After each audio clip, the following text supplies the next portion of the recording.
Well, what was supposed to be a simple swap out a replacement head for an old head turned into a adventure, but let's look at it. Yeah, I let down. I probably should have put this up where it could have filmed it as I was doing it. I marked the different rod ends here, right top, left top, marked such that when I'm standing at the rear of the tractor facing forward. The nuts, the cotter pins on these castle nuts weren't too bad to get out, but the nuts themselves took a little bit of tugging to get it to give that initial You heard that? It would go and then it would go ahead and release. I had thought about heating them just a little bit, but you know, in the very bottom of this has got diesel fuel that I haven't drained out this down there to clean things up. That probably would not be wise to put a torch amongst that diesel fuel. But this is the last nut on, I guess we'll see about this next step, which will be separating the end cap from the front right there. Pop that loose and get that to slide off. That way whenever I pull the head off, that should move forward with it. So, okay. I don't know if that makes sense or not, but that's what I'm thinking. That's what I'm doing. And of course, there are shims here, which I put the nut back on here, see if I can't keep them with the piston rod. The castle nut back on so they can't fall off. The end cap doesn't look to be too badly worn. It looks serviceable, so it'll get used again, I'm sure.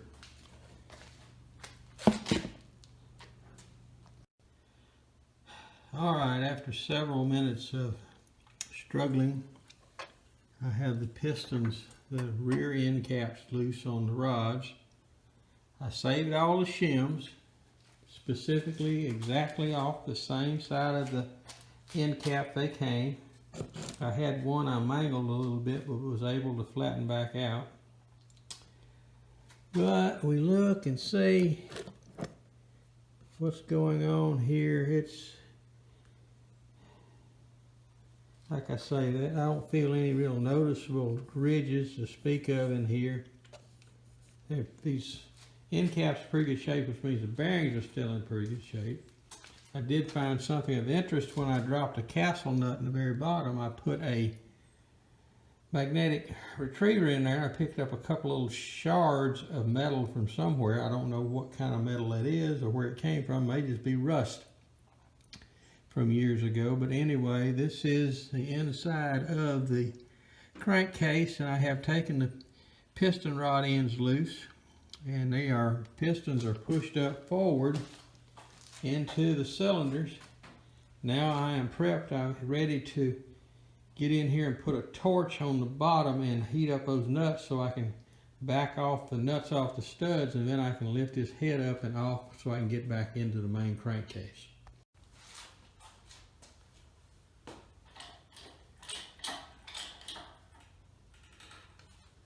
Strain on it. Let's see if I can start a pry bar in there to start the cylinder to drift forward.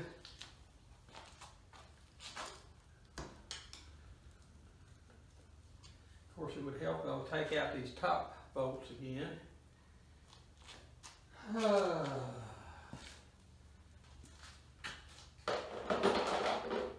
Always getting ahead of myself.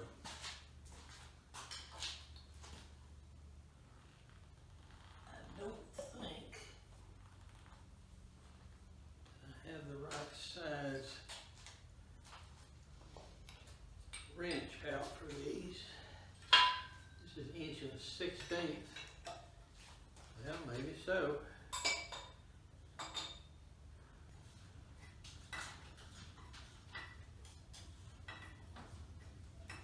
I have ordered a new block gasket, which I found a place at sold them individually. Maybe a little more expensive in the long run, but I get exactly what I need rather than a whole package that I might not need.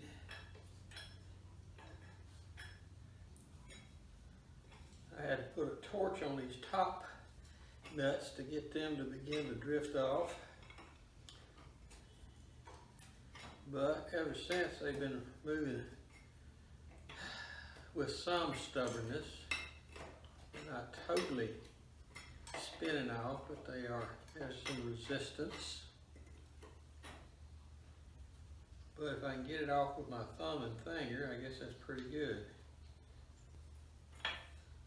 And for those that you wonder, this is just to keep a strain on it so it won't necessarily pop loose that easy or unexpectedly, which would tend to make me jump a little bit.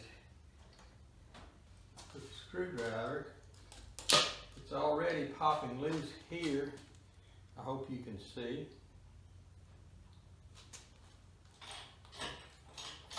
It's also leaning forward a little bit. This was the ultimate goal, was to get the cylinder block off so I could get inside to the oil lines. Guess I should switch over to a pry bar at this point. We put the trusty screwdriver up. My wife says I enjoy doing these videos because I can talk to myself.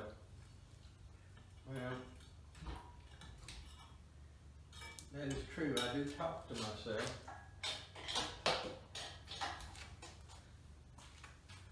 A little backward pressure on it there, so it should continue to move outward.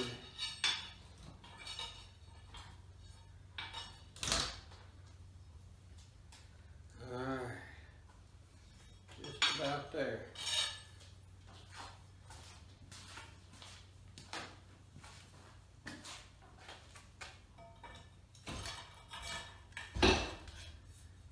I've said it one time before, but my grandmother said that I wasn't happy at any Christmas until I tore apart the toys that I got. Now, I've got this rig heavy to the front, but you've got it's going to be heavy a little bit to the back, so, but that's holding, that's good. So when I come for it now, it should come on out with the piston rods and all. I may have to push it out just a little bit. There it came. And there's the oil line that was caused this to begin trouble to begin with. So, you know, these little cranes or shop lifts, they work great unless you've got a dirty floor. But I know nobody out there has dirty floors they work with. They all work with spotless, sanitary, hospital clean floors. But these are not. And there is the engine block. The piston rods hanging out, and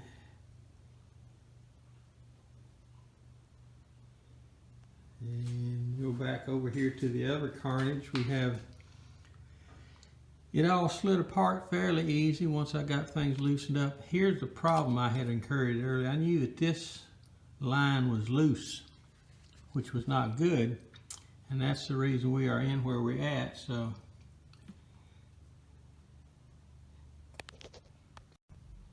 maybe that'll help a little better here. This line is loose, and that's the reason I've gone through all this trouble to get into it.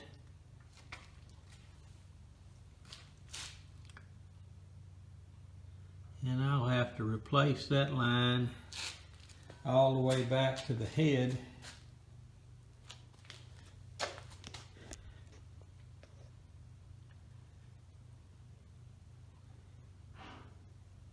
All in all, I don't think this tractor's in super bad shape. There's just a few little bits and tweaks that needed to be straightened out. As I said a minute ago, I hope you were able to hear it. Found a place I can get individual gaskets. It's a little more expensive, I think, than buying a kit. But if I buy a kit, then I end up with gaskets I can't use. So I'll grit my teeth and buy the individual gaskets and work forward with those.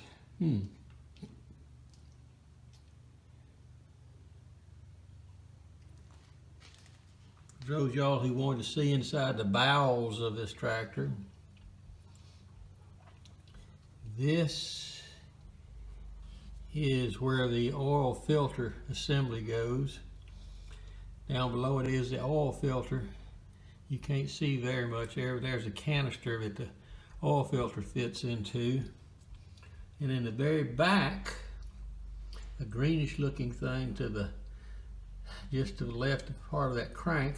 If you're going to adjust the oil pump pressure, you've got to go in here, loosen this nut. If I can get my fingers out of it, loosen this nut so you can adjust this screw to adjust the oil pressure, and then you tighten it back down. On later models, you could adjust the oil pressure from the outside. You ever got to a point in a project you look at it and say, whoo, what have I got myself into? Well, folks, I do it on a daily basis. So, we'll see. You note here, when I took off the nuts off these studs, I had one stud just come back on its own, which is fine. That's how to go back together. I'm going to replace these bolts, mainly because I think a grade 8 would be better there, just to give them some more strength, because I got 4 bolts here, then I've got, I think it's 2 here, and I know I got 1 here and then 1 here coming in on those side rails, so oh well. Alright, some diesel in here, and it did help a little bit, but I still gotta have to muck it out, it looks like. Get in here with a small brush and scrub and move and see if I can't get the rest of this muck out of here, out of the crankcase sump area. So, alright, back again. I have gone in here and mucked out a good bit of it. There's still some remnants in the corners. I'll get a paper towel and see if I can't get that out, but I think I've got at least 90% of the muck out of here. Alright, I've reached this point. I have flushed the interior. Got most of the gunk out of there. As you can see, it's fairly clean in there now. There's still a little remnants of gunk, but I've got 99% of it out. I might rinse out a little more later after it drains a little bit. See if I can get the last of that gunk, but all it is an emulsion of oil and water, which under standard operation, this stuff will circulate out and be intermixed, and the first time I change the oil, the rest of it should get out. So I do plan on, once I get this engine up and running, to run it a short while, and then I'm going to change the oil and oil filter. I've already bought the extra filters for that, so. But I think I've accomplished a lot this morning.